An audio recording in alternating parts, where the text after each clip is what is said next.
最近这几冬，这台南的安南区呢，是因为人口增加真紧，目前这区内100多座公园，竟然干那一个人咧管尔尔。这校长佮兼讲真，实在是武无啥会去。当然，公所内底2个科长呢，嘛是同款，因为这工课压力上过大，所以甘愿降低因的这点，调去其他的单位。也那台南市府是回应讲，会来检讨各区的人力的配置。 公所一透早白少要办公务的民众处处入入，台南安南区近年来因为中卫安置，人口增加，即阵已经超过20万人，行做全市第2大行政区。不过嘛出现行政能力严重失衡。根据了解，目前安南区公所正式编制67个人，那比永康区98个人少，甚至比规模干那1/3的新营区更加少。嘛传出有1个人管理全区107座公园，5年前干那70多座，大头变真重。 像安南区即阵遮尔侪人，啊，你来共款的，咱内底办公啊，共款拢遐个人，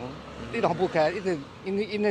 因为工作量比较大嘛，啊，服务起一定会较差。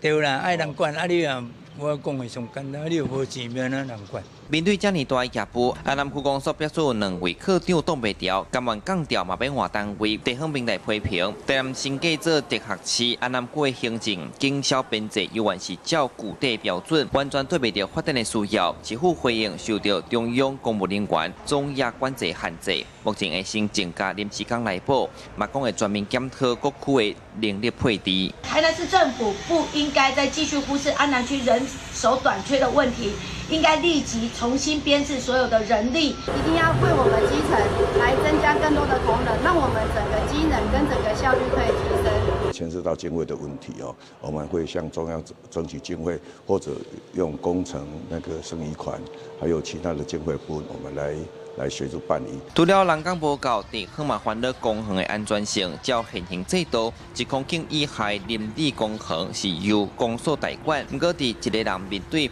100座公园的困境之下，1999通报维修，定赶袂好，嘛定出现游乐设施损害其等问题。安怎伫有限的资源内，确保全市公园的安全品质，是市府即阵爱思考的问题。记者苏台南采访报道。